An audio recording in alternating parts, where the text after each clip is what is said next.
playing together after not having seen each other for a while. Paul and I met in, I don't think it was high school, I think it was junior high, and I didn't do music for most of my, I guess you'd consider my youth, my teenage years. I didn't get into singing in bands until it was after high school. I don't really have any kind of musical background, so I think it was a few years after high school, some guys we knew got together and we started playing in a band called Vessel. I remember I called up Jerry. I hadn't talked to him in a long time. We used to play in another band called Vessel. I was a bass player in there and he was the lead singer. And I've known him my entire life too, so it's pretty easy to call him and ask him if he wanted to just do like acoustic nights around, just see if we could write a couple songs and play some covers and stuff, nothing big. So me and Paul hadn't spoken for a while because I kind of fell off the grid. My life was getting real crazy and I was pretty crazy too. And I just totally lost contact with everybody. I was in and out of jail and stuff like that, and so I mean I didn't have any contact with anyone, and I'd finally gotten it together. You know, I quit all my craziness, quit drinking and all the stuff that I was into, that I was doing at that time, and I wanted to get serious about music again. And I think Paul had called the house we were living in, me and my wife. She wasn't my wife at the time, we were seeing each other, and I was like, I think it's time to rejoin the land of the living. So we just showed up at his house one day. It was like 9 o'clock on a weekday, and he was like, he answers the door, and we hadn't seen him in years, and I just hear him back there. He's like, holy crap, Jerry Mulligan, Julie Viola. He just like showed on his doorstep, you know. And so I think one of the first things we talked about was music. And then a couple months into that, I bought my electric guitar, and from then on, we like really started writing music at that point. And I remember it was probably about a year ago. I was trying to write a song, and I had gone down 100 different blind alleys trying to write this thing. And I sat down and I was pissed. And I looked at my wife. I was like, "Music is hard."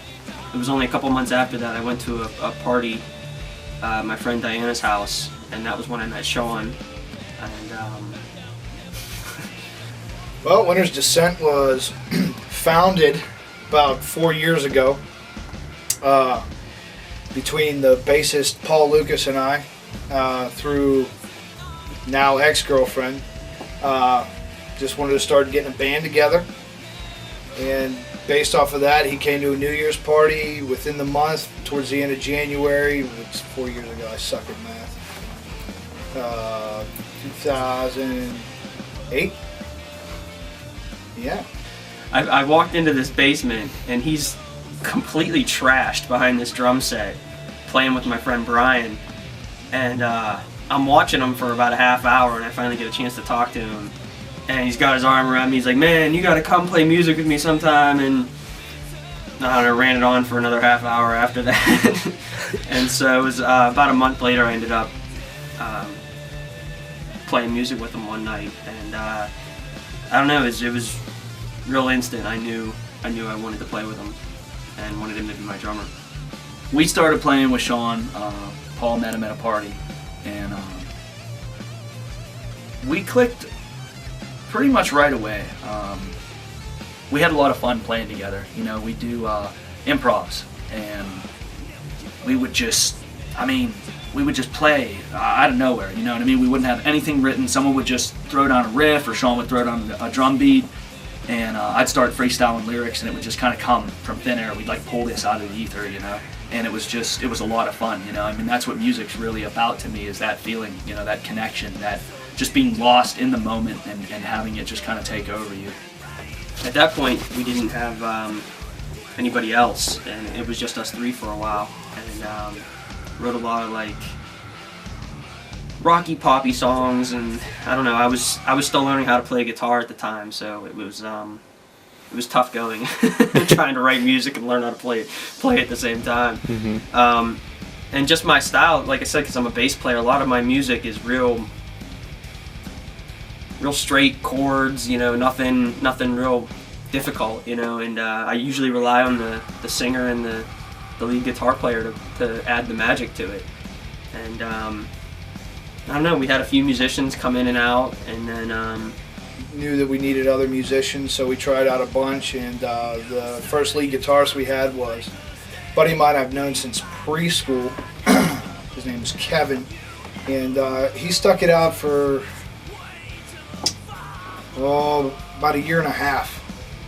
And you know, we started out with a bang, things were going good, and you know, little bit by little bit, for whatever reason it was, we lost steam. Kevin decided to part ways, and that's when I was left with a decision. You know, am I going to stay or go? You know, we got to the point where we didn't know if we were going to be able to play together, and Sean was real disappointed in the way things were turning out, you know, and Sean's a real serious musician. I mean, he wants this real bad, and he was like, I'm ready to just say to hell with it, you know what I mean? I just don't know if this is going to go anywhere. I mean, we'd lost a member, you know, and it was just the three of us again, and he was like, I'm thinking of maybe throwing in the towel, and I said, all right. And I think me and Paul both said this to him, you know, he said, either take it and do it 100%, give it 100%, and if it doesn't work out, oh well, or quit now. I felt that there was enough ground to stand on, and that we really had a certain potential to really reach people with the music that we had inside of each one of us. we met Scott, and Scott we knew was a good fit in the band, and it was just the wrong time. And I guess it was probably about 2 years ago. A buddy of mine, he plays guitar. He told me that I needed to meet up with this guy Sean. He's a really good drummer. He thought that his style would kind of be compatible with what I played. And I don't know, I got talking to him, met him at a party there, and we just kind of got talking, and he's like, yeah, you know, we really need a lead guitar player. And I went and tried out and loved the stuff that they were playing, and so I decided, yeah, that'd be a good fit for me and everything, and started practicing with the guys. And I don't know, for whatever reason that summer, I was just like working way too much and stuff. So it was like, I don't know, I mean, it wasn't the band wasn't a priority. It was just like, just a lot of other stuff came up at the time. So I kind of took a hiatus from the band for about a year. I met Rob and a buddy of his named Aaron, which were basic rhythm and lead combination. And I walked in and there's this guy and he's got his SUV in there. He's taking stuff out. He's like, "Hey, what's up?" You know, we got to talking, and it turns out that was Sean, the drummer from Winters to Set.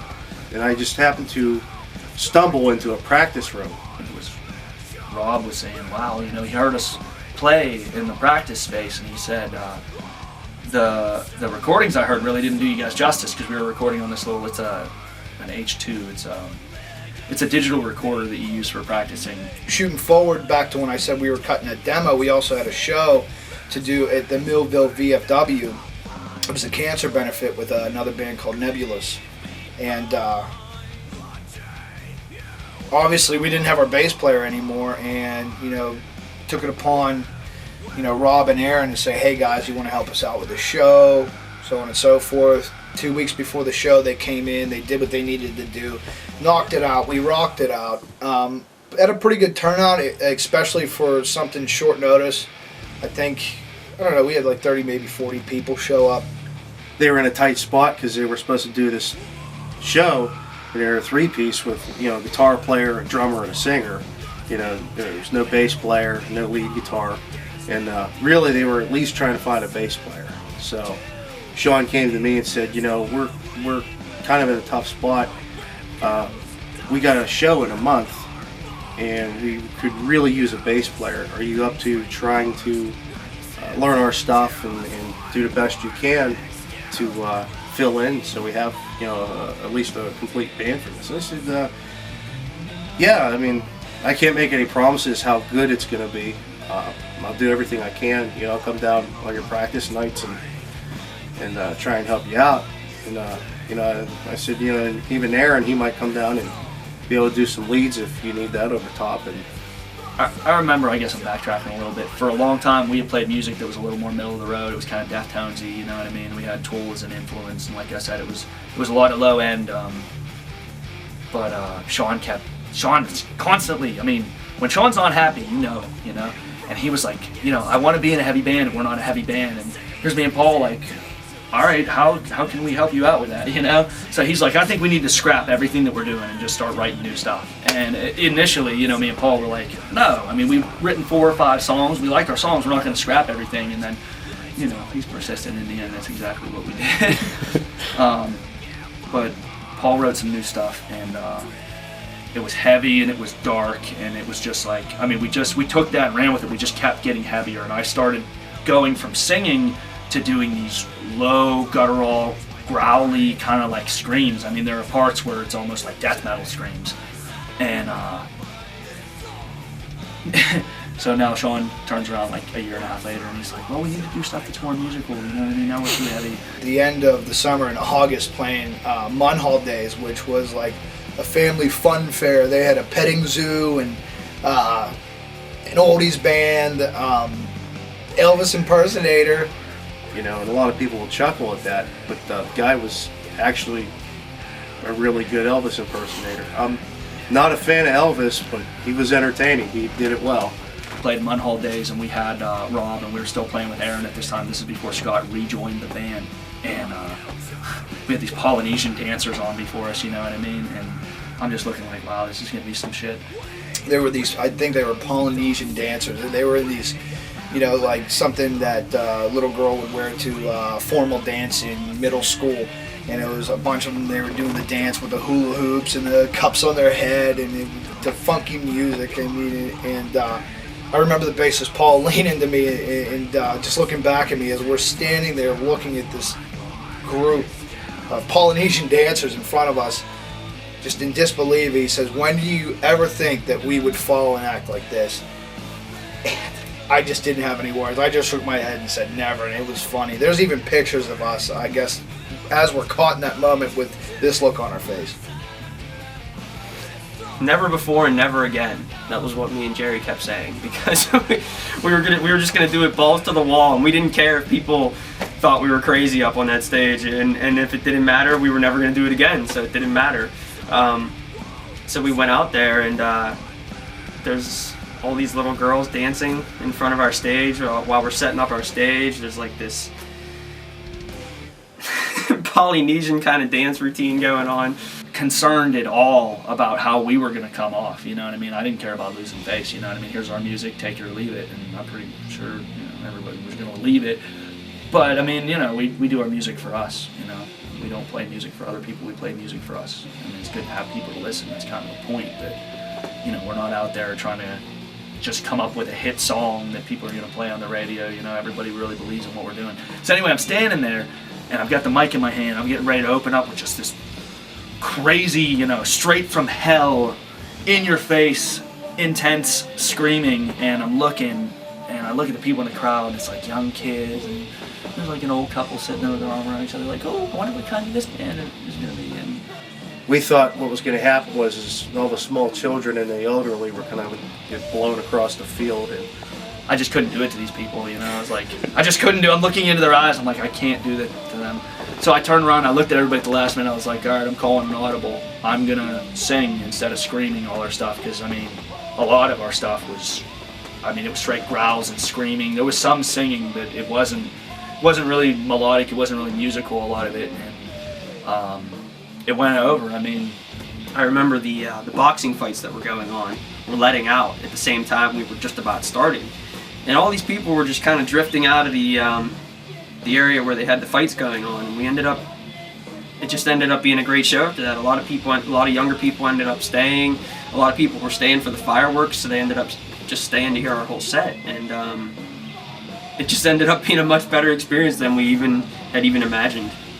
We ended up booking another show, and in the meantime, Aaron had his own thing going on. He started a better job for himself, got involved with his girlfriend more, her children, and he had to take a turn in the road, and he could either go to the left or to the right, and he had to go to the left, which was the career and the girlfriend and stuff, and it was a little rocky there between he and I.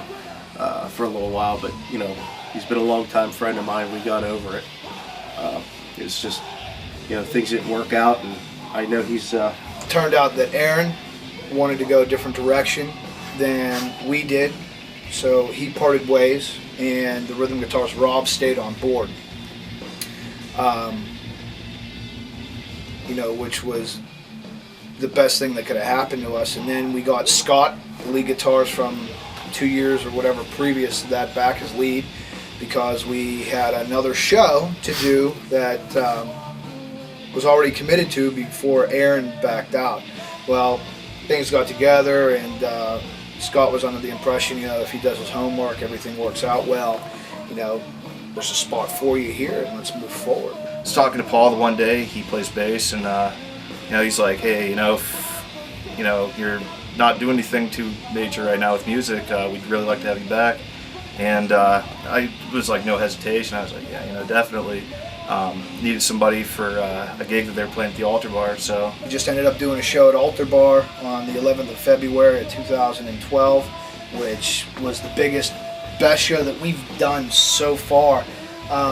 We already have our demo cut for the most part. There's 3 songs on it, so we were able to hand that out. We had some other merch that we were able to get together. I kind of looked down at the crowd, and I just saw all the people packed into this place. I mean, you could barely move around, let alone look down and see the floor, because you're looking at the shoes in front of you. And I could like feel my heart kind of race with adrenaline, because it's probably the biggest crowd that I've got to play to so far. I can't see much through the lights, but all I see is heads everywhere. And, you know, we all just kind of looked at each other, and we knew we were going to tear that place the fuck apart.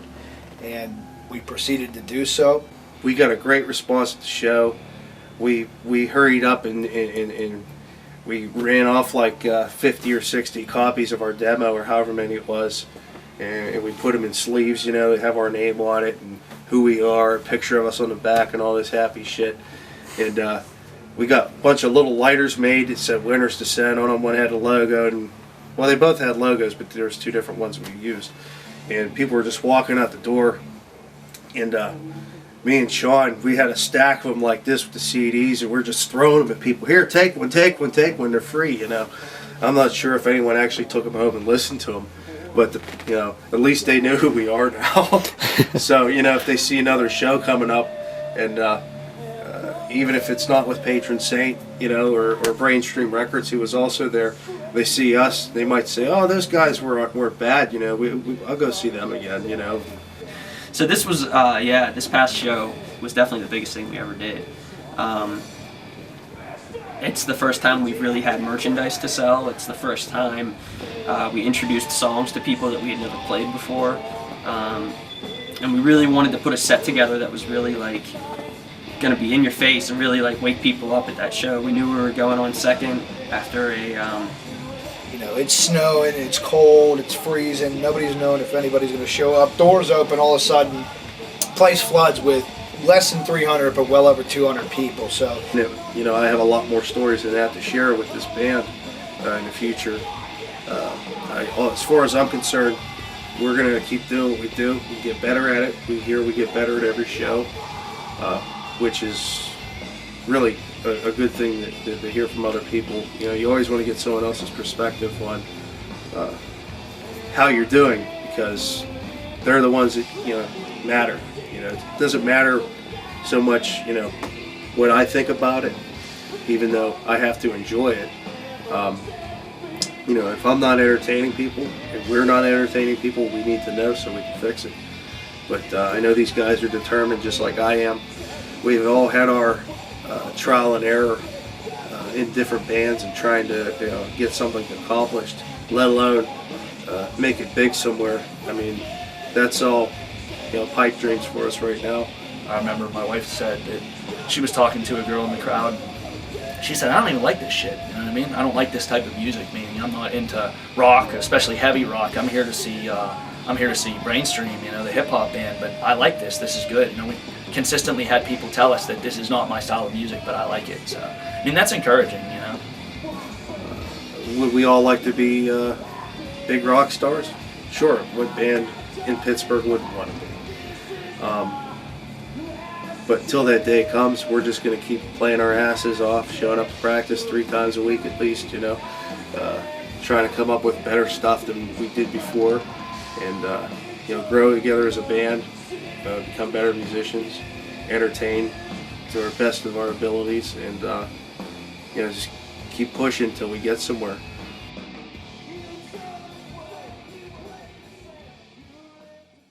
Give a shit. Help us out.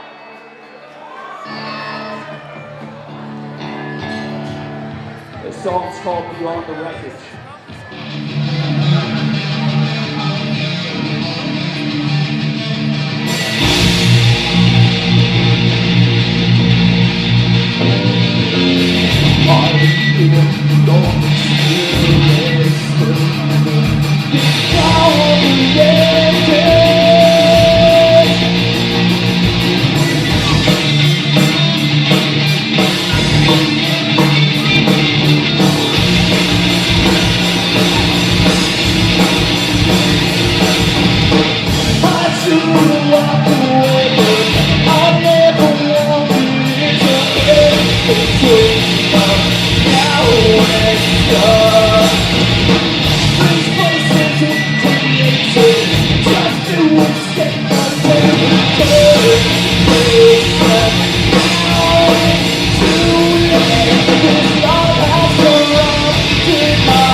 You